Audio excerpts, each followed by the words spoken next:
Welcome to the People's Guild with me, Wascal, and my co-host, B. Jangles. We're a couple of Splinterlanders that love exploring all things Praetoria with a wide variety of guests from all across the community and Splinterlands universe. Thanks for tuning in and enjoy the show. Welcome back to the People's Guild. We've got another week, another episode, and this week we've had, due to a few technical difficulties,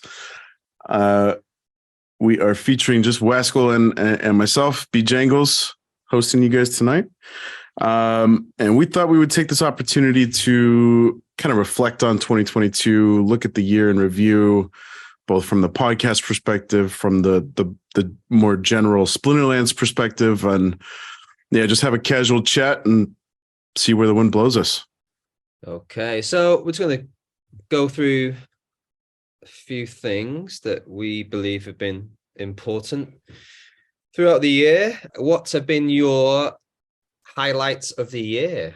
It's a big question. Personally, and this may seem a little bit self-serving, but the podcast has got to be at the top of the list. The amount of support and encouragement and just overall fun that the podcast has brought to my week. It's been fantastic. And then of course, we've got a star-studded guest list over the last few months that has just taken the fun factor to a whole nother level with respect to the podcast and my appreciation for the game and the community that it's attracted. If you just scroll through our guest list for the last 2 months, 3 months, we've got folks from all across the Splinterlands universe with all sorts of different backgrounds and skill sets and perspectives, and it's just been so much fun to get folks on here and we all have the communal table of Splinterlands to unite folks, and leveraging the podcast to kind of extend the community to this platform and allow for us to have these long form conversations with folks is really my personal highlight. I don't know if you were looking for personal highlights, but that's definitely the top of my list is the People's Guild. It's been a lot of fun just bringing this thing together and watching it kind of take a life of its own. We started, this will be episode 37. So we've been doing this thing for the better part of 2022 at this point. And it's, like I said, it's really taken a life of its own, and we've seen it kind of start to grow some legs and take off. And, the more we do it, the longer we do it, the more fun I have with it, and the more I wish I could make this podcasting thing kind of a bigger part of my life. It's I couldn't imagine my week without the People's Guild, man. So that's my highlight. How about you, man? Yeah, when I was writing the question, that was the first thing that kind of came to my mind as well. I think it could also be included as one of the hardest things of the year. I think, as you mentioned before, the people we've had on, which is when you kind of go through that list, it's like the big names in the ecosystem and just friends that we've met along the way, and we've made friends along the way through the podcast. And it's just, we've mentioned it before, it's just opened doors that we never knew were there before. We've kind of built up skill sets along the way. But echo everything you said. But I think definitely the hardest, right? Kind of just to build something up like this and work on it and go through.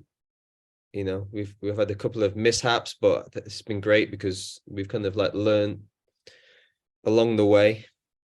through those mishaps. Yeah, I just love the way it's shaping up and the direction it's taken us. I think kind of having to, I think the promotion side is a very interesting aspect of it, right?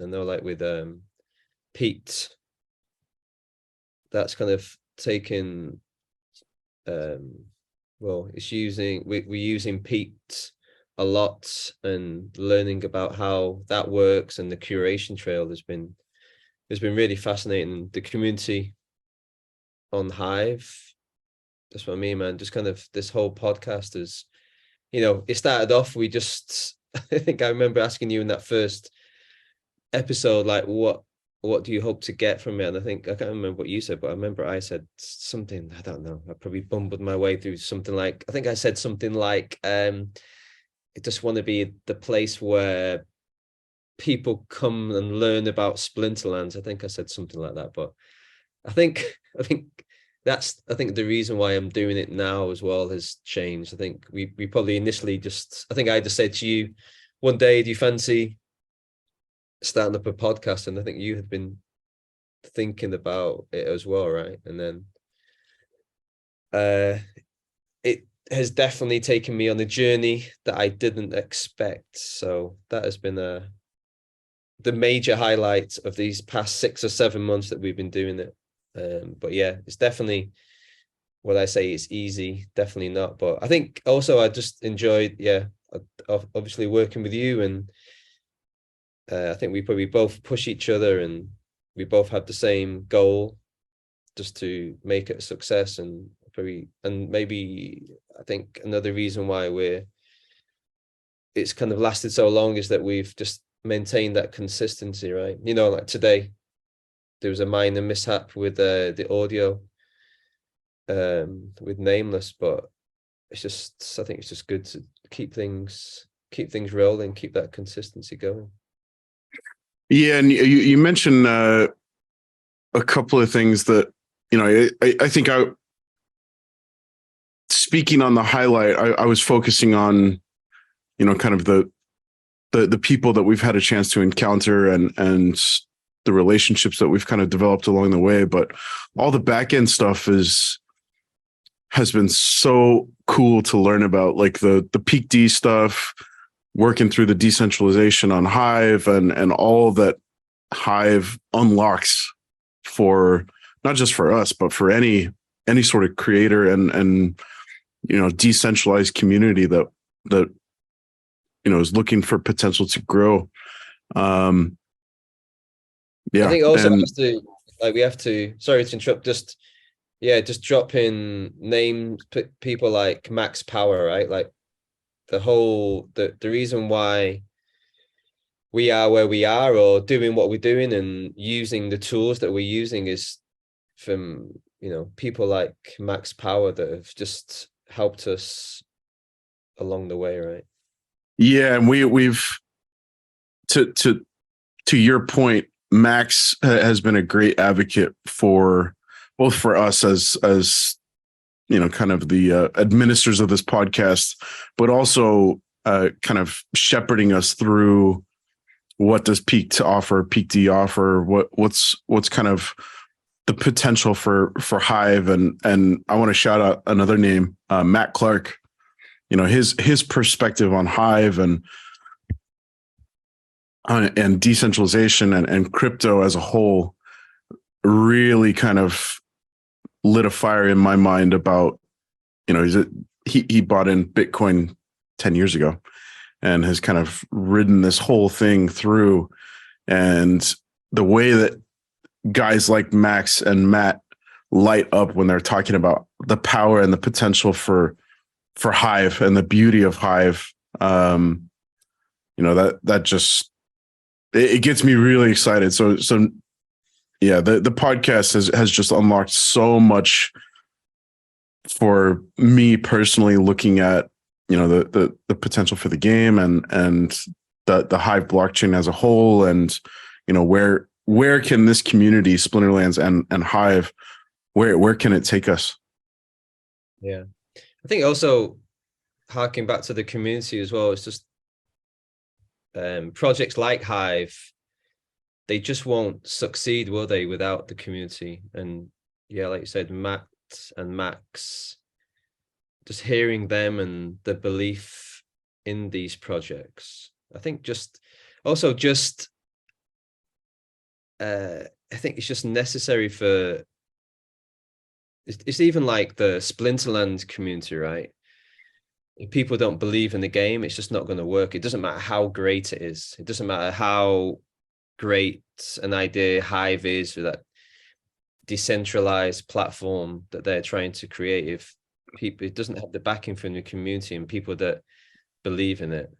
But that's just one thing I've noticed, that there's lots of people that do believe in the communities that we are a part of. Even, you look at the guilds as well. There's so many great people, not just our guild YGG, but even like with Phoenix, there's so many people that are working behind the scenes, just trying to make things work and build up a community, forge relationships. Yeah. All right. Well, let's take a turn back towards, we're kind of zoomed out a little bit there from Splinterlands to Hive, and let's focus in a little bit back on the game and what we've seen for the last 12 months. It's been a big year for Splinterlands. Kind of started out as the highest of highs, coming off of the heels of that peaking bull run October, November last year, and here we are at, hopefully, what we find out later is the depths of the bear. But we've had some pretty big and monumental shifts in the game, and new things made available in the game. How have you kind of shifted, as if at all, as a player in the game? So I kind of think back to, and we definitely talked about this in one of our first couple of episodes, but when we first, you introduced me to the game on one beer soaked evening. We're in Taiwan and it was Chinese New Year. We were celebrating, having a couple of brewskis down by the river, like a couple of hobos, and started talking about this digital trading card game. And, here we are 9 months later on this journey together. And I think, kind of reflecting on my own 2022 and my perspective as a player within the game and how that's shifted. I'm curious, where have you come from, the start of the year to now as a player? Has your focus shift? Are you approaching the game any differently? Well, I think this time last year I was just playing around in gold, probably just quite happy just to stay in gold, and probably just didn't have that direction. But I think actually you coming to the game and seeing you kind of made some decisions, and it kind of helped me make a few as well. But I think definitely, having that Champions League, going back to football now, the Chaos Legion deck, those new cards that came out have enabled me to build up a deck that was very competitive in gold, and with recent prices I have been able to kind of push for leveling up to max for quite a few of them. So I think just, my focus has been is like just try and get to the highest league I can, and I just think try and, I've invested this money now, and my long-term plan is actually just to use this Chaos Legion deck as my main deck for years to come, as long as I'm in this game, and just build on top of that with whatever cards come through. So definitely my focus has changed a lot. Like for me to be playing, like I made it to champion, or should I say my archmage made it to champion. And yeah, to be playing in diamond, I think I just didn't have that goal before. But I think, like I said to you before, I think you definitely had your sights aimed for bigger and higher things. I think it's like anything. It's like, you know, when the guy broke the world record for the fastest mile. Is it Roger Bannister, right?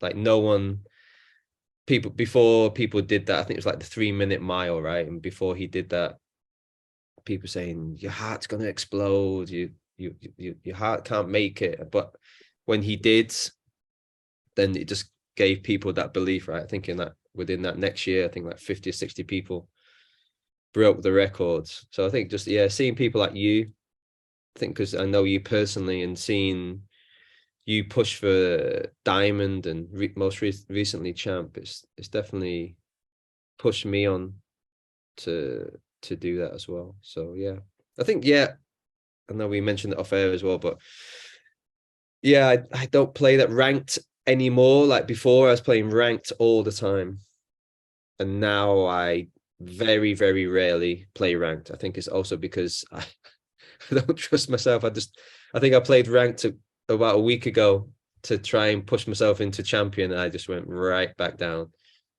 So I think just the way, possibly just the way ranked is at the moment, I don't really enjoy it. It's kind of just a bit of a bloodbath. So I have been doing more tournaments. I do the brawls, and that's like another kettle of fish. But yeah, that's my goals have definitely changed within the year. But I think definitely bringing you into the game has changed that. So thank you, sir. How about you?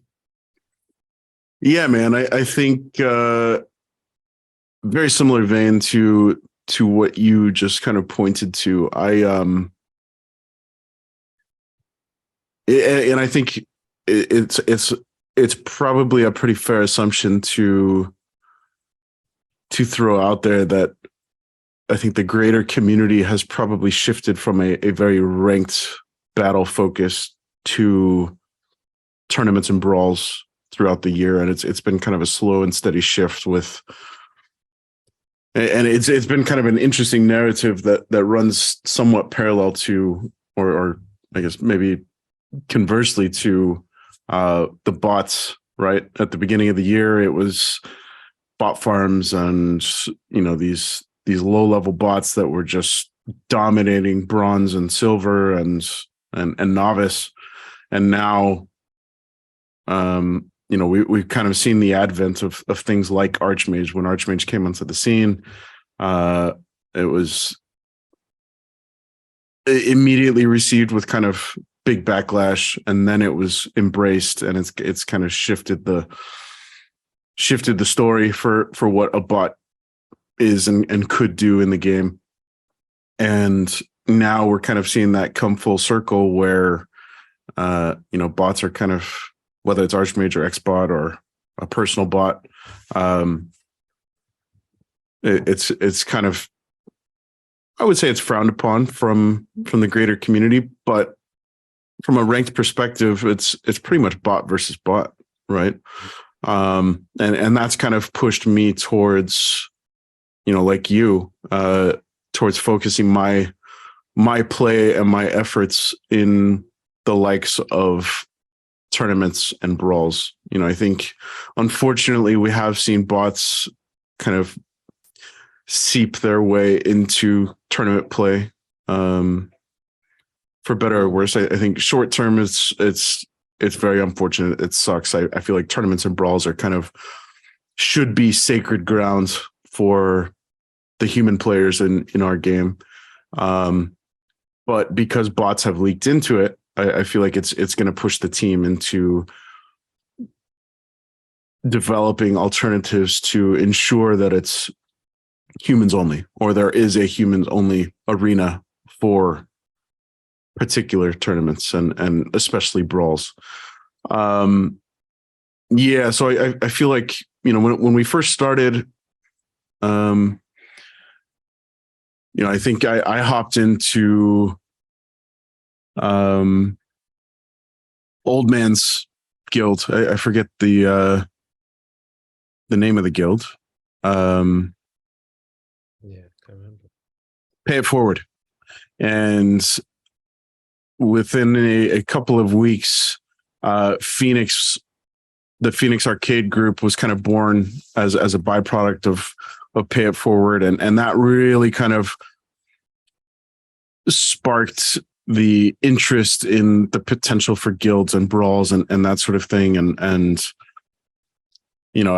as of a couple of months ago, we made the collective decision as the People's Guild to take our allegiances from Phoenix Arcade, and this is, of course, no shade at Phoenix Arcade. That's really where all of this started for us. But we decided to shift our respective accounts towards YGG, and shout out to Niflheim. They've been a really welcoming community, and it's just a different level of game. I think we hop in there, and we've got some pretty strict codes at which we measure success. And if you go 5-3, there's, regardless of fray, there's a good chance that you'll be riding the pine come next brawl. And it's just pushed me to want to be a better player. It's pushed me to, especially with the introduction of SPS rewards into brawls. Every brawl is very meaningful, and we've got bigger and better things awaiting for us from the development perspective, as far as what guilds can offer to players and alliances and all of that sort of stuff. So, I think we've found a pretty solid and very competitive home that I think pushes me as a player to want to, remain in a guild for as long as I'm part of the game. And so I'm right there with you. I think I've shifted dramatically from ranked focus to brawls, which I think from the pure gaming perspective, it really comes down to community. Again, we've kind of harped on this over and over throughout episodes in the history of the People's Guild. And the community is really the driving force behind most of the decisions that I make as a player, and as a kind of a citizen of World Splinterlands and World Splinterlands and city Niflheim, or suburb Niflheim.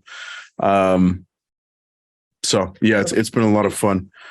Yeah, I think you could also argue, like, joining YGG has, well, I could argue just that has definitely been one of the highlights, just to be involved in the guild and the community that spawned from it. And just I definitely feel I've become a better player. I don't know if that's because I probably maybe spend a bit more time there, or I just have recently just wanted to become a better player.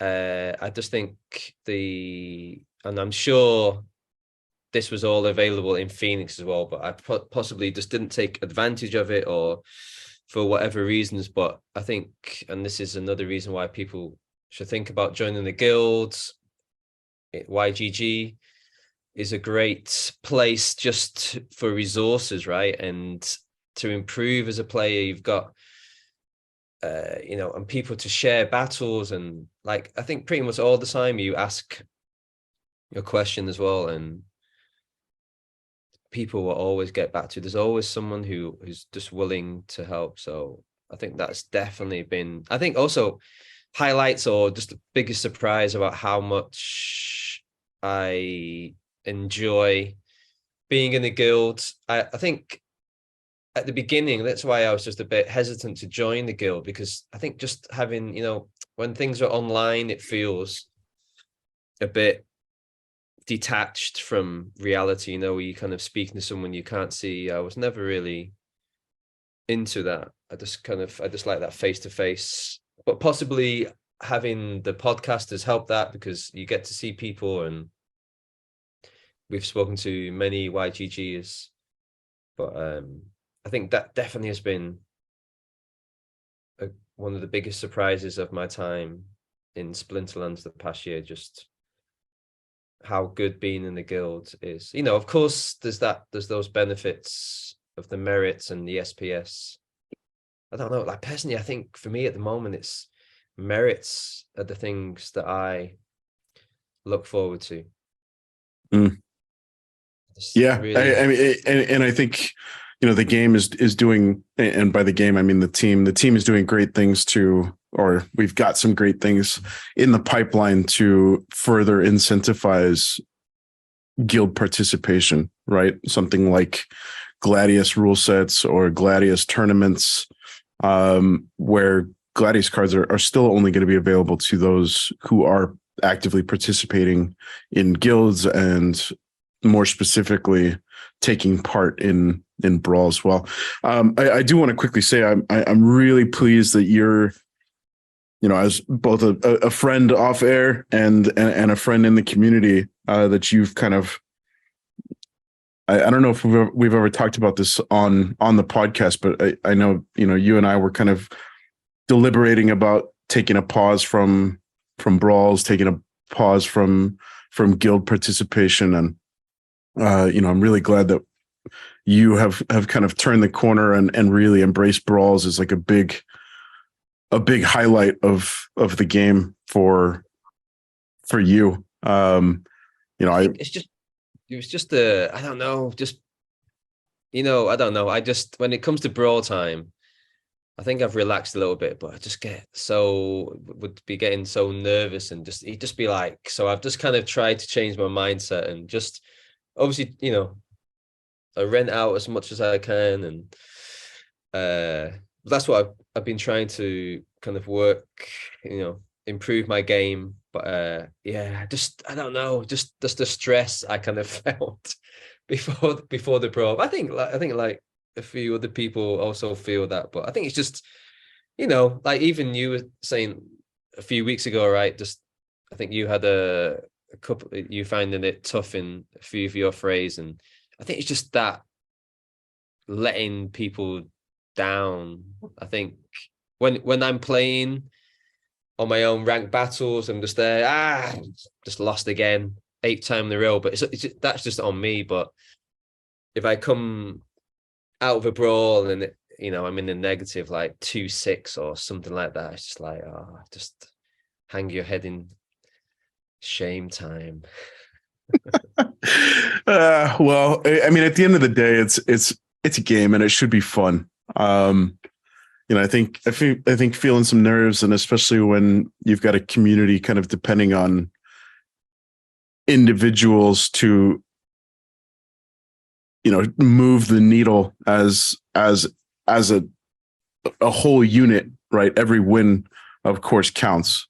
But yeah, I think you just got to remember it's a game. Like we're having fun. There's earnings on the line and that sort of thing. But if you have a bad week, it's just chalk it up as that. It's a bad week, and come back next time with a few more challenges under your belt, and a few learnings from you've been using Splinter board lately, and I know you've been saving some lineups and trying to rework some strategies for particular rule sets and mana caps. And as long as you dedicate yourself to the learning process and leveling up your skill, not necessarily your deck, also your deck, but leveling up your skill, the wins are going to come, and the stress. I think like to have that pressure sometimes not a bad thing as well, right? Because I know, like you said before, the standard's really high in Niflheim, and like you say, if you don't perform, it just takes one. You could have a run of 4 flawless frays, right? And then you have 1, 5, and 3 in the state. On the bench, kid. On the bench. So yeah, that I think that could be a thing that pushes people to ensure that they are not on that bench, right? You know, if you really care, you know, like for your, you know, you want to do best for your guild, and I think just you want those merits, because the reason why I want merits is because I know that those extra merits are going to possibly get me a legendary, or just an OP card, level up my Isgard to the, you know, to a level that it's just when you play against someone with a level 6 Isgard, it's like, oh, you just, you know, it's just, you've just got that advantage already, right? So yeah. Cool. Well, let's talk about let's shift gears a little bit and talk about you know, so we've had a lot of cards enter the ecosystem over the last year. So we've had a new, I think Chaos Legion included. You know, I came in after Chaos Legion was already available, but you came in prior to the pre-sale, prior to the general sale. But together we have seen a new batch of reward cards come into the mix. We've seen Rift Watchers come in. We've seen Waka. We've seen Lux Vega, Artemis. I think that should be about it. Is there a couple of cards or a single card that you feel like you were very excited about getting into your deck, and you have found he or she to be no better than poop in the bed, is for lack of a better term? You've been underwhelmed with the ability or the stats or just the cohesiveness as contributed to your lineup? Well, I can't really speak for Rift Watchers because I haven't really.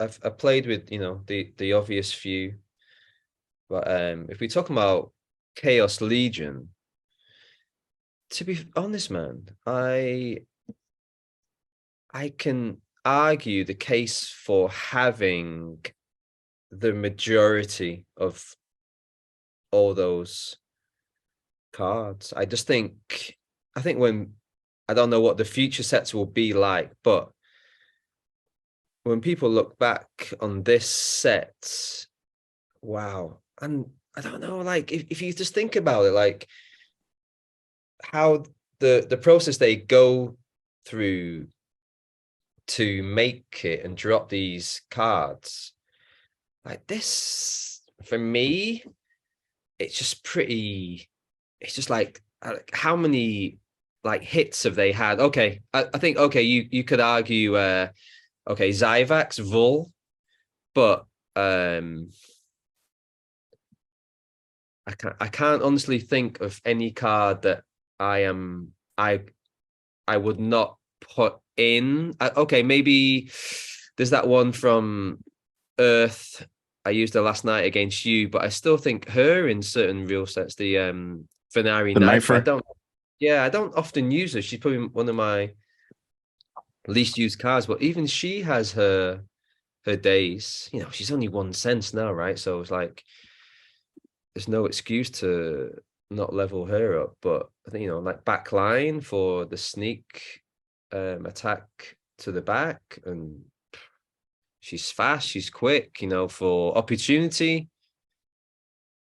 Yeah, for me, I can argue for Chaos Legion, I would argue you can use any of those cards. Obviously, some are used more than others, but yeah, I'm such a big fan of Chaos Legion. That's why I think I'll be using this one for many a year to come. But Rift Watchers, possibly the from an outsider looking in, I've only used Skargor and Fernheart and Ilthian, but the rest seem pretty underwhelming. I think you'll definitely have a better take on them than me. How about you? Yeah, you hit the nail on the head there for me. You know, and I think most folks were really excited about Aquatis, the water Backfire Summoner, and Cispa, the Dragon Phase Summoner. Those are by far my least, right there with General Sloan, by far my least played summoners. And I was really excited about the Phase ability being applied to an entire squad, but it just hasn't delivered. There's always a chance that there's going to be a handful of cards, whether it's through reward cards or through Rebellion or maybe another promo card, that all of a sudden these summoners find a home, and find a successful home. But those two have been kind of the biggest, maybe not disappointments, but the most underwhelming of the bunch that we've kind of seen be released into the wild this year. I think Waka is up there also. Everybody was expecting Waka to be this game-breaking summoner, being able to stick poison on everybody, but the market says otherwise. Waka has very recently fallen to pretty much an average of, I guess, $400, which is crazy. I think that's possibly another great thing that the team has done, is that they have just brought, and I'm going to steal a phrase from Yoda, bringing balance to the force. I think that the days of OP summoners long behind. I think that's what we've seen it with Persibolus. With the right rule set, it's great. Jassic with the right rule set, it's great. And Wraith. I know you're a big fan of Wraith, and Bulldog mentioned he believes he's the. Did he say he's the best bunch since? I think he put Wraith on the list behind Kitty Yoden. And I think you and I were talking about this maybe a couple of weeks ago, and we had referenced something we heard Darkest Night kind of alluding to on maybe Aftersound stream. And he was essentially getting to the point where he felt like with Untamed and Dice, the summoner made the squad. And here we are, Chaos Legion and Rift Watchers, and I expect this trend to continue. The squad makes the summoner, right? The summoner is meant to complement, not, it provides a foundation for you to build a strategy for a team. Whereas, with something like Kitty, Yoden, Mylor, Lorna, you could, and in that era, I think Chaos Legion and the rewards cards and Rift Watchers has begun to shift that narrative, that meta. But those summoners built the squad, right? Like you could just ground and pound with something like Yoden and Untamed, and the prices reflected that. And we've seen, I think Kitty is kind of the exception to that. She's very much held her value throughout the bear market, and she's still by far the best summoner in the game, the most OP summoner in the game. But the others, the team has done a great job of allowing for us to kind of counter, and successfully at a pretty high clip, successfully counter the abilities that somebody like a Yoden or somebody like a Mylor bring to the squad. And it's not just fill your lineup with any scrubs off the bench. Now you've got to actually take into consideration what is the potential for a counter to be fielded on the opponent's side of the table. And I love the direction that the team has taken. The cards, the abilities, the summoners. I think Persibolus, I would have liked to see a little bit of a different skill set, but I feel like Kelia has long been the dominant water summoner, and I feel like 9 out of 10 times Kelia is still the better play. But like you say, Persibolus has its place and time, and when you play it correctly, obviously we're still seeing the meta kind of shake out around Persibolus. He's been in the mix for maybe a couple of weeks at this point. But it's situational. Whereas, I think before Jotun, you could reliably play Jotun every single match and pull a pretty high success rate. Right? Whereas now, that's if you're spamming Jotun, maybe you get 50% win rate with the right cards. Me, well, I think these new summoners, Percivalus and Jasic, they have just made it. They have just made me enjoy the game a lot more, and I think that is a big win from the team. If people are playing the game, and when they play these, of course, you play. We said it before. Jasic's a bit of just a roll of the dice, right? Just a crapshoot, but when it comes off, man, just the joy of just seeing your opponent's deck just get annihilated. And if that, you can use 3 opportunity, like I used it in the Brawl recently. I used Deep Lurker, Isgald, and my Rooney for with Percivalus. It's just having the trample opportunity with them. It's just great, man. It's just fun. So I think that's what I'm okay. Another highlight of the many highlights of this year, just having these new summoners. And it's definitely, maybe it's just because this new summoners come out as well. Like it's definitely giving you a lot more to think about, because it's just like another thing you got to think about, like when you're trying to set up your team and counter it. Like, are they going to be playing Percivalus now, because that's a great one, or are they going to be playing Kelia? So and also having that new promo card Archimus drop into the game, I think that has just sent an earthquake along the lines of Pretoria. Just beautiful card, beautiful monster animal. Yeah, big. I think we're both big fans of Archimus, the bear. He's and I feel like he was built for well, not built for, but he complements the likes of a Percivalus really nicely. And I think there was a while there where I think everybody was kind of feeling untamed legendary summoner fatigue. Everybody was sick of facing Jotun, facing Llama, facing Kitty, knowing that as soon as your opponent fields the summoner, it's game over, right? And having somebody like a Wraith, having somebody like a Jasic and a Percivalus, it changes the game for the newer players and the newer players to come. They're just that much, and because of the overall volume of these cards, it's going to change the game for new players that have yet to find their way to the game. It's I would be really surprised if in the next, Untamed went out of service 18 months ago, less than that, and the prices have skyrocketed.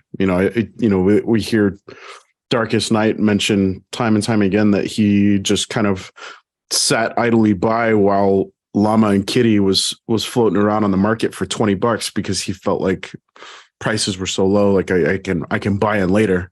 And now Kitty's consistently trading at about $400 a piece. And I suspect that it might be, if ever, a few years before any of the Chaos Legion summoners get there. But that's great for the game. That makes it much more accessible for newer folks to come in and compete at a high level for a much more affordable clip than when we're looking at Untamed. Yeah.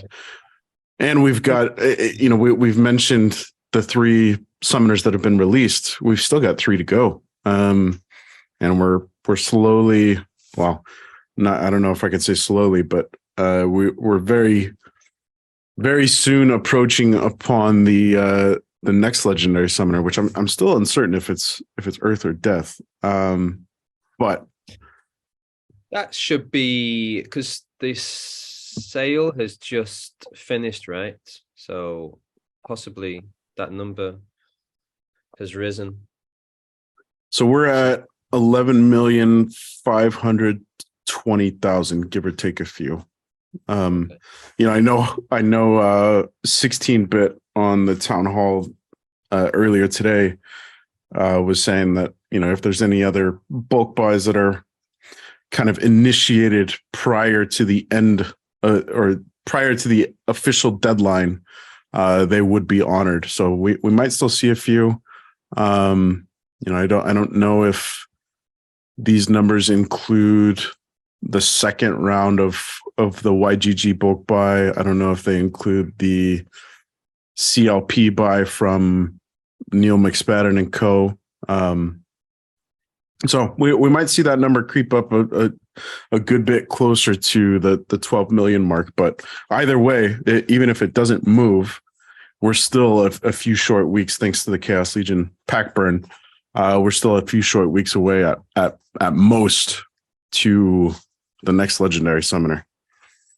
Yeah, it feels that Persepolis has just dropped, and we're just kind of getting used to how that baby works, and now it's going to be soon for the death.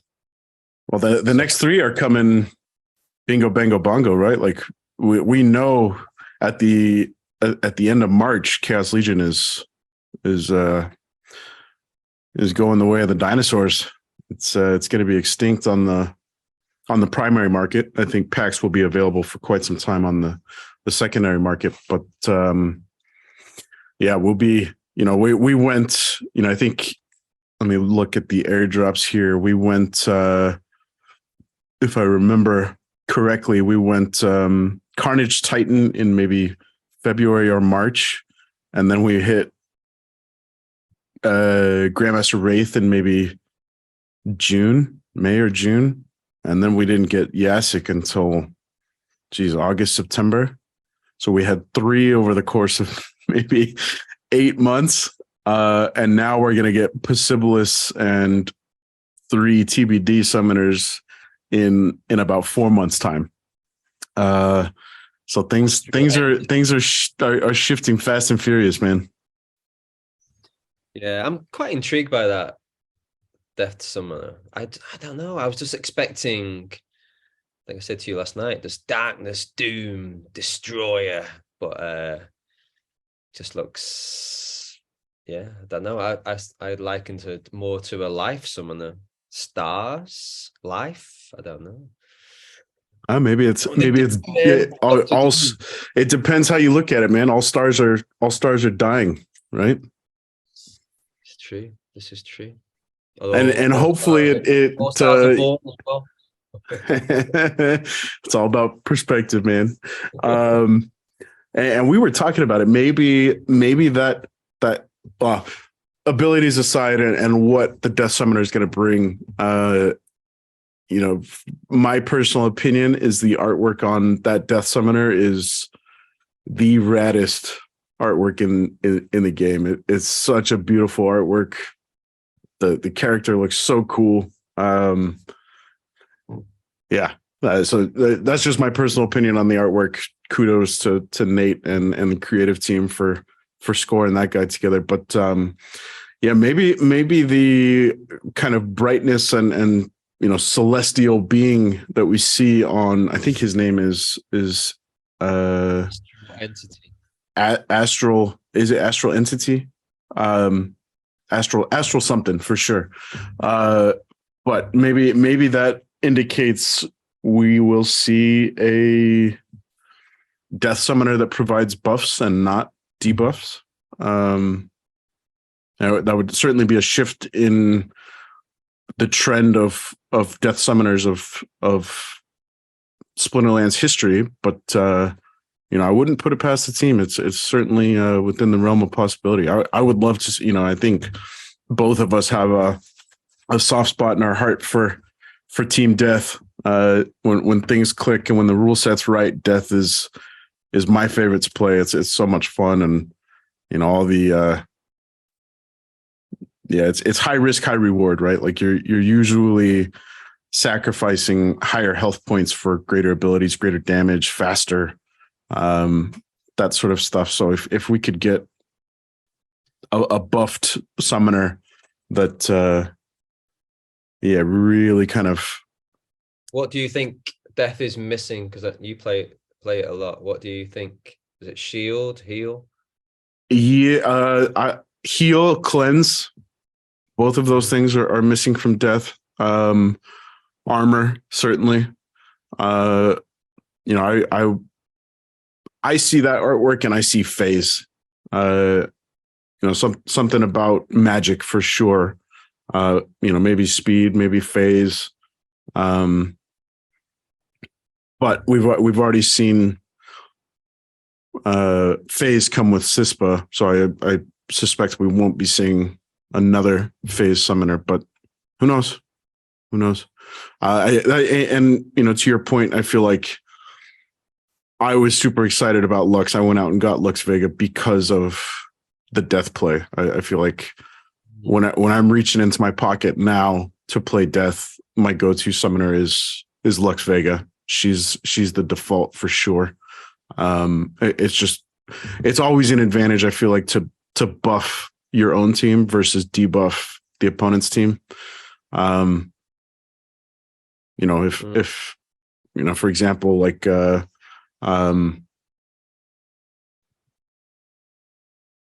we don't need to get into examples, but you can't reduce the opponent's speed any more than one. And if your summoner is tossing out a speed debuff, then that ability is essentially lost on the opponent if they're playing a slower team.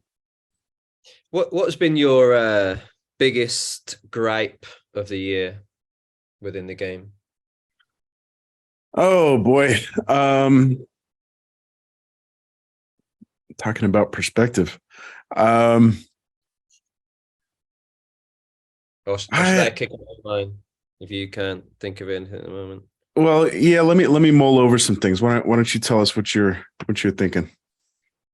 Well, I think two just spring to my mind, and I think number one is just that, and I try to stay away from it, just the negativity within the game from certain elements. I just don't think it's beneficial for the game, for the community, for new players coming in, for them to come in and just hear the wall of negativity that is prevalent in some of the Discord channels. I just think, for me, it just doesn't.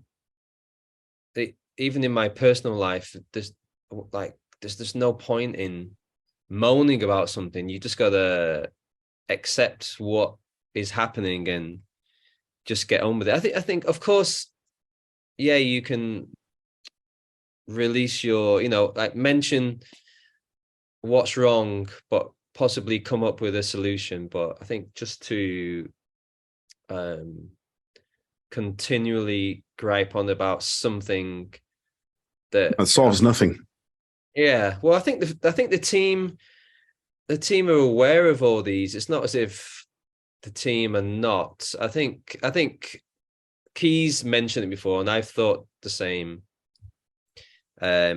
Once we're in the next ball run, all this, negativity will just magically disappear. I think he also said something very cool. It's like, at the moment, just people are just thinking about the money and not the journey. And I think that's very poignant, I think, in this time. And also for people listening, if you haven't read the lore about Archimus, I definitely recommend reading that. There's some nice little pointers and hidden advice in that lore story. I couldn't recommend it enough. So yeah, I think just my main one is just the people that bring this negativity, because it does affect people. Like I think After Sound was mentioned, you know, he doesn't feel there's any like, and actually he mentioned there was,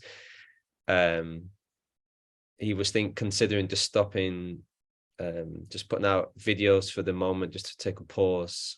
But actually, since he did that, he came back like Rocky Balboa in round 15. He's just been knocking them out of the ballpark. So if you're listening out there, big man, we love you. Keep doing what you're doing, man. You're very valuable to the community. So yeah, that's my first one. So maybe you could talk about your one if you've got something. That was, well, you offered a little bit of a more profound perspective than I was going to take. And I think, you know, maybe I've kind of protected myself a lot from the negativity, and I think it depends. You know, you're a product of the environment most of the time. Your perspective is whether you realize it or not, it's influenced by those around you. And if you're surrounded by negativity, then, you know, your perspective is going to darken, and it's going to start to focus in on those negative things as well. And, you know, credit to Niflheim and credit to YGG. I feel like there's a lot of general positivity and encouragement and just fun banter. Like it's fun to hop into Discord and see who's cracking jokes and who's you know, talking meta and who's sharing battles. And I feel like, yeah, I a long time ago I learned to steer clear of Mav chat. It's you know, credit to the Mavs for being dedicated to the game and investing heavily into the game. But there is, you know, and I think this is an objective call. On any given day, you hop into map chat, you're bound to see some toxic conversation and argument and just general negativity and yeah, steering clear from that and kind of focusing on the positive. And, you know, I think, you know, you just shouted out After Sound. I'm going to echo that. You know, he's a very, very valuable asset to the game, and I love his perspective on a lot of things. And it was frustrating to see him kind of come out and say, you know, he's feeling so overburdened with the negativity that he feels like he needs to take a pause on content creation. And you know, I certainly personally appreciate that he was able to kind of sidestep that and continue the momentum of damn near daily valuable content being put out on his YouTube channel. Yeah.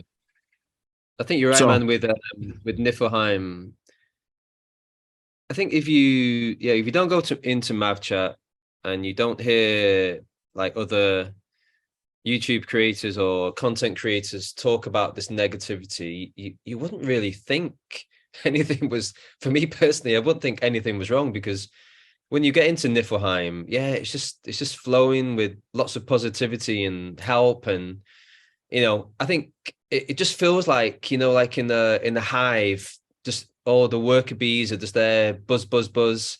They're just doing stuff. Like, it's very productive. There's, you know, it's just like the work is in the ant nest. Like, people are not, you know, like there's no ants just like chewing the fat and telling each other how, you know, Bob down the road is not pulling his weight. They're just on it. Just like everyone's just like, it feels like in Niflheim and in the YGG, the brawlers, it's just everyone's moving forward and everyone's aware of what's happening. Maybe they've just, lots of people in that group have had experience of these bear markets before, and it's just they feel it's just like this is just what happens.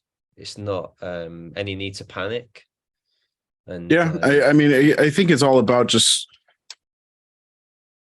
focusing on the game for now. I think everything else is going to come. I think a lot of folks had their convictions shaken in the game throughout kind of the end of Q3 and moving into Q4 immediately after Splinterfest. It felt like things were kind of coming to a head, and we were losing steam as a community. Rift Watchers pretty much stalled. Chaos Legion had come to a creeping halt. And then we saw the obviously the layoffs was hard to watch, but it was the right decision. And I think seeing the team's dedication to perpetuating this game for as long as they could and keep the lights on in the business for as long as they could, I think that, and seeing that those very challenging and obviously painful decisions could be made in the face of what very surely could have been the end of the company if we hadn't made that decision. Making that decision renewed a lot of faith, and it restored a lot of conviction. I was telling you about, I was listening to Infidel, and he was chatting with I forget the in-game name, but his name was Isaac, and he was talking about how he had all of his assets unlocked, ready for market, ready to walk from the game prior to the layoff decision and announcements. And then as soon as that happened, he went back into his account and I hope I'm getting this correct, but he locked all of his cards and invested further into the game just because the conviction was completely restored. And it's bear market. Was this guy like a OG? He'd been in the game for a long time.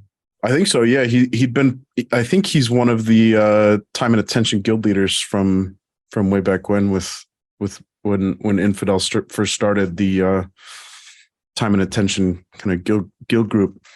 But yeah, just hearing that sort of stuff is really encouraging. And yeah, we're in a really tough time economically, and from a macro perspective, things are pretty dark, and more than likely they're going to get darker before we start to see some light. But just having fun and I think, sorry to interrupt, I think the land for me is that light that you just mentioned. I think that's something that is going to be a game changer. Not the game changer, but just something that will help steer the ship in the right direction. I'm not gonna just throw out there that as soon as land drops, we're gonna, the game is gonna just, all these new players are gonna come in, and DC is gonna go straight back to peg.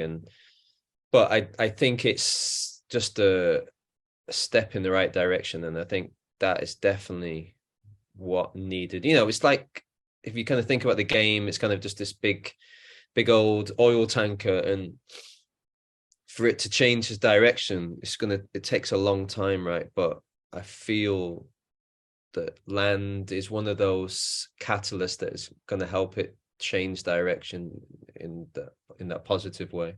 Yeah, I don't think that land is the end all be all by any means, and we're still, like we talked about with Bribro, it's still a year away from making the really big wave that it could and should do for the game. But being able to survey and see what land you're sitting on and where you're kind of building out your homestead within Praetoria, it's great for the game, and I think it's one of a series of catalysts that the game needs to be able to kind of begin to shake the bear and see the light. Yeah, perfect. Cool, man. Well, this has been a lot of fun. It's been a little while since it's been just the the Wasco and B Jangle show. Anything else you want to kind of acknowledge, shout out before we wrap up? I think wrapping up with land, heading off into helping us head off in towards the light is a very poignant ending as we soldier on into 2023. Holy moly, man! I can't believe we're on the cusp of 2023. For any listeners out there, you guys celebrate Christmas. Happy Christmas, Merry Christmas, Happy Hanukkah, Kwanzaa, Happy Holidays. Have a safe holiday season, and we'll catch you next week for another episode. We've got Foyer on next week, which should be bring on your wear your economics hats for that one. Oh boy. Bring your notepads and pencils. Okay, man. Yeah, it's been a great year. Great 6 months, 7 months. So here's to 2023. Okay. Oh, and real quickly, we've got we've got some developments coming in for. We're going to look at each year as kind of a per annum basis, and 2022 will mark as season 1 of the People's Guild. So for season 2, we've got a little bit of shakeup in the way of some new artwork and some other things in the works. So stay tuned. We'll drop a couple tweets and Peak Deep posts to kind of corroborate that. But stay tuned. Okay. So for everyone out there, you have been listening to People's Guild.